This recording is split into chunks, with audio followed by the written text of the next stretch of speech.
আমরা যে বেতন বৃদ্ধির কথা বলেছিলাম, আমরা যে দাবি বলেছিলাম 15,000 টাকা, আমরা মনে করি বর্তমান সমাজে সংসার চালাতে গেলে 15,000 টাকাই লাগবে।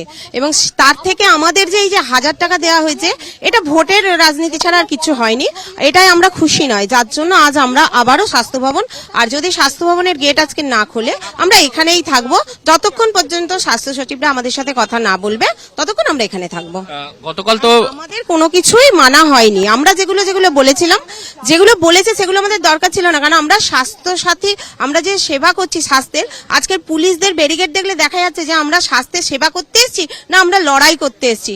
আমরা কিন্তু স্বাস্থ্য ভবনে লড়াই করতে আসিনি, আমাদের দাবিগুলো আবারও একবার মনে করিয়ে দিতে এসেছি।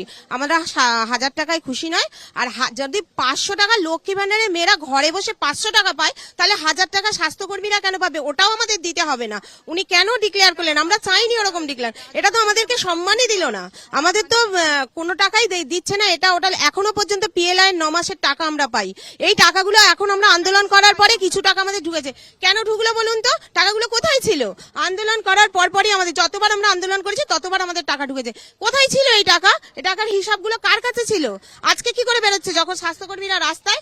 আর আমি ধিক্কার জানাই এরকম সরকারকে, যে সরকার আমাদের রাস্তায় নামিয়ে দিয়েছে, একটা স্বাস্থ্যের ভিতদের রাস্তায় নামিয়ে দিয়েছে লড়াই করবার জন্য। আমি মন থেকে, আমার সমস্ত কর্মীরা মন থেকে ধিক্কার জানাই এরকম সরকারের প্রতি। এই যে লক্ষ্মীর ভান্ডার একদিকে বাড়লো, আপনারা বলছেন তা লক্ষ্মীর ভান্ডার বাড়ার পরে আপনাদের টাকাও বাড়ানো হয়েছে, এরকমটা রাজ্য সরকার বলছে, এটা কি শুধুই ভোটের রাজনীতি? এটা মনে হচ্ছে একদম এটা ভোটের রাজনীতি বলেই মনে হচ্ছে। কেন আমরা এইভাবে লক্ষ্মীর ভান্ডার আমাদের দিয়ে ওটা কোনো কাজ হবে না। এতে 500 টাকা বাড়িয়েছে লক্ষ্মীর ভান্ডারে যারা বেকার, আর আমরা যে কোনো খেটে মরছি সারাদিন, 24 ঘন্টা আমাদের ডিউটিটা 24 ঘন্টা, অথচ আমাদের 1,000 টাকা মাত্র বাড়িয়েছে। 5,250 টাকা ছিল, তা থেকে 1,000 টাকা বাড়িয়েছে। এতে কি হবে? আর যত আমাদের কেন্দ্রের যেসব ইনসেন্টিভেরও যেসব প্রথাগুলো এসছে, সেগুলো আমাদের কোনো কার্যকর করা হয়নি। এখানে আমরা টাকার হিসেবই পাই না। আমরা যেসব কাজ করি, এই লেপ্রোসি কাজ করেছি, টাকা পাইনি। আমরা কবে কাজ করেছি? পোলিওর টাকা ঠিক মতো আমাদের পাওয়া যায় না। প্রত্যেকটা কাজের আমরা কোনো কিছু জানি না যে কোনটা কি টাকা আসছে না আসছে, আর এটা অসম্মান করা হয়েছে, আমাদের বিশাল অসম্মান, এটা আমাদের বিশাল অসম্মান কথা হচ্ছে। কালকের উনি কনফারেন্সে বলেছেন যে 800 টাকা আমরা নাকি যখন জয়েন হয়েছে 800 টাকা পেয়েছি, এবং সেটাও বন্ধ করে দেওয়া হয়েছে বলে বাধ্য হয়ে ওনারা আমাদের ভাতা চালু করেছেন। কিন্তু একদমই ভুল কথা, যেটা আমি প্রেসের মাধ্যমে, সাংবাদিকদের মাধ্যমে এটাই প্রচার করতে চাই যে আমরা 800 টাকায় জয়েন করেছি, একদম ঠিক কথা,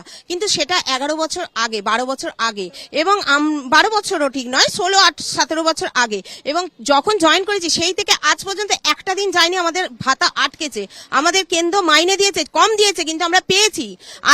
আজকে যতদিন আমরা মানে দলিত হচ্ছি, আমরা কিন্তু রাজ্য সরকারের কাছে এই কোশ্চেনের উত্তর চাইছি যে এতদিন যে আমাদের ইনসেন্টিভ বাকি ছিল, এই যে হঠাৎ করে আমাদের ইনসেন্টিভটা দেওয়া হলো, 3-4 মাসের ইনসেন্টিভ পরপর ছাড়া, এই টাকাগুলো কোথায় ছিল?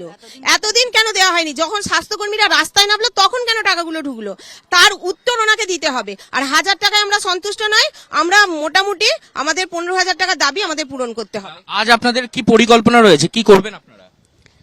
আমরা কি করবো বলতে, আমাদের ইউনিয়নের দিদি যে আছেন ইসমিদি, উনি যা বলবেন আমরা সেটা করব। তবে আমরা এই 1,000 টাকা একদম খুশি না।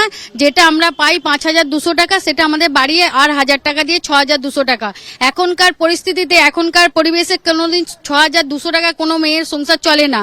এটা আমাদের সিএম কে কিন্তু বুঝতে হবে। তারপর আমাদের যে আগের দিদি বললেন যে উনি মিথ্যে বলেছেন, একদম সম্পূর্ণ মিথ্যে বলেছেন। এই মিথ্যা কথাটাকে আমরা ধিক্কার জানাচ্ছি, এটা একদম সম্পূর্ণ মিথ্যে কথা। আমরা 800 না, আমরা 850 জয়েন করেছিলাম, কিন্তু আমাদের টাকা কখনো বন্ধ হয়নি। আর উনি আরেকটা কথা বলেছেন প্রজেক্ট, আমরা জানি আমরা কেন্দ্রের প্রজেক্টে জয়েন করেছি, এটাও আমরা জানি, কিন্তু আমাদের কেন্দ্র সরকারও কিন্তু আমাদের জন্য আগে 2,000 টাকা করে দিতেন, এখন 3,000 সেটা বেড়ে হয়েছে, কিন্তু সেই টাকার হিসাবও আমরা জানি না, পাই না। আর তারপর আমাদের টাকা কিন্তু এইভাবে কেন্দ্র থেকে ভাগে ভাগে টাকা আসে না। যে টাকাটা আমরা এককালীন, আমরা 2019 পর্যন্ত, 20 পর্যন্ত আমরা কিন্তু এইভাবে টাকা পাইনি ভাগে ভাগে, যে টাকা এখন আমরা হিসাব মেলাতে পারছি না। তখন কিন্তু আমরা আমাদের মাসের টাকা মাসে পেতাম, এখন সেই টাকাটা পাচ্ছি না। যখন আমরা আন্দোলন করছি, একদিন দুদিন বা এখন তো 45 দিনের দেখতেই পাচ্ছেন, যখন আমরা আন্দোলন করছি তখন আমাদের টাকাটা ঢুকছে। আমাদেরকে আমরা এইটুখানি জানতে চাইছি যে এইভাবে কি করে টাকাটা কোথা থেকে এসে যায় হঠাৎ করে। আমরা যখন বারে বারে, আমাদের এমনও বন্ধুরা আছে যারা সংসার চালাতে তাদের সত্যি প্রবলেম, যাদের হয়তো হাজবেন্ড নেই, যাদের হাজবেন্ড অসুস্থ, বা কারোর হয়তো মানে কি বলবো ছোট ছোট বাচ্চা আছে, সেইভাবে তাদের চালাতে পারে না। যখন আমরা বারে বারে গ্রুপে লিখতে থাকি থাকি যে স্যার আমাদের টাকাটা ছাড়ুন বা আমাদের আধিকারিকদের জানাতে চাই, তখন কিন্তু ফান্ডে টাকা থাকে না। যখন আমরা আন্দোলন করি তখন আমাদের টাকাটা কি করে আসে এটা আমরা জিজ্ঞাসা করতে চাই। আমাদের কোশ্চেন যে কেন আপনাদেরকে ছেলে ভোলানোর মতন করা একদম একদম আমাদের ছেলে ভোলানো, মানে জানি না সিএম আমাদের কি ভেবেছেন যে আমাদের এই 1000 দিলেই আমরা ভাববো না, আমরাও কিন্তু ভাববো আমরা ওনাকে বুঝিয়ে দেব, আমরা 26-এর সুযোগ আছে, আমরা বুঝিয়ে দেব। প্রথমত আমাদের এই 1000 টাকা দেয়া মানে আমাদেরকে খুব লজ্জা মনে হয়েছে। সেখানে আমরা শুধু তো আমাদের দেননি, উনি ভাগে ভাগে ভোটের জন্য উনি আজকে আশা কর্মীর সাথে সাথে ইয়েকে দিয়েছে, আইসিডিএস দিয়েছে, সিভিক ভলেন্টিয়ার দিয়েছে, প্যারা টিচার দিয়েছেন। তাহলে এটা কি হলো? উনি কি ভাবছেন যে এই 1000 টাকা দিলে আমরা মেয়েরা খুব খুশিতে কাজে নেমে যাব? না, হয়তো আমাদেরকে কাজে নামতে হবে, আমরা জানি না। এখনো পর্যন্ত আমরা মন থেকে চাই না, আমরা চাই এখনো কর্মবিরতির মধ্যে থাকবো। আমরাও চাই, সেই যখন আমাদের সংসারতে এমনিতেই কষ্টে চলছে, তো আমরা চাই আমরা দ্বিতীয় কেরালা করতে চাই। আমরা চাই আমরা কষ্ট করে যখন চালাচ্ছি আরো দীর্ঘদিন ধরে আমরা আন্দোলন করতে চাই। দেখি আমাদের সিএম কিভাবে নেই নিয়ে দ্বিতীয় কেরালা করতে চান আপনারা? অবশ্যই দ্বিতীয় কেরালা করতে। আর দ্বিতীয় হচ্ছে আমরা 26-এ দিদির কাছে যেরকম সুযোগ আছে, সরকারের কাছে যেরকম সুযোগ আছে, আমাদের কাছেও সুযোগ আছে। 26-এ আমরা সেই সুযোগের সদ্ব্যবহার করব, অবশ্যই করব। কারণ আমাদের এই অবহেলার উত্তর আমরা নেব, কারণ আমরা লড়াকু। আমরা কোভিডের সময় যদি বেঁচে আসতে পারি এখানে, আমরা লড়াই করেই বাঁচতে পারবো। সুতরাং আমরা 26-এর আমাদের সুযোগ আমরা সদ্ব্যবহার করব। এটা আমাদের, উনি যদি আমাদের বলেন থেট যেরকম খুশি বলেন, এটা আমাদের আক্ষেপ। আমরা জানতাম আমাদের মহিলা মুখ্যমন্ত্রী আমাদের দিকেই থাকবেন, কিন্তু সেই বীরাঙ্গনা নারীকে আজকে রাস্তায় নামিয়ে দিয়েছেন। তাও তার লজ্জা লাগছে না যে আজকে বীরাঙ্গনা নারীগুলো রাস্তায় বসে আছে? বীরাঙ্গনার সম্মান প্রত্যেক বছর আমরা পাই, কিন্তু সেই সম্মানটা ঠিকঠাক রাখেন কিনা সেটা আমরা স্বাস্থ্য ভবনে এসে জানিয়ে দিয়েছি, কিন্তু তাতেও ওনার কোনো ভ্রুক্ষেপ নেই। যখন সরকারকে আমরাও জানিয়ে দেবো আমরা 26-এ কি করব। কারণ আজ যখন স্বাস্থ্য সচিবের কাছে আপনাদের যাওয়ার কথা ছিল, কার্যত দেখা যাচ্ছে একেবারে দুর্গ তৈরি করে ফেলা হচ্ছে এখানে। কেন এরকম কেন? আপনারা তো সাধারণ, তো একদম মানে রাজ্যেরই কর্মচারী এবং মানুষকে সেবা দেওয়ার কাজ করছেন, তাহলে আপনাদের জন্য এরকম দুর্গ কেন?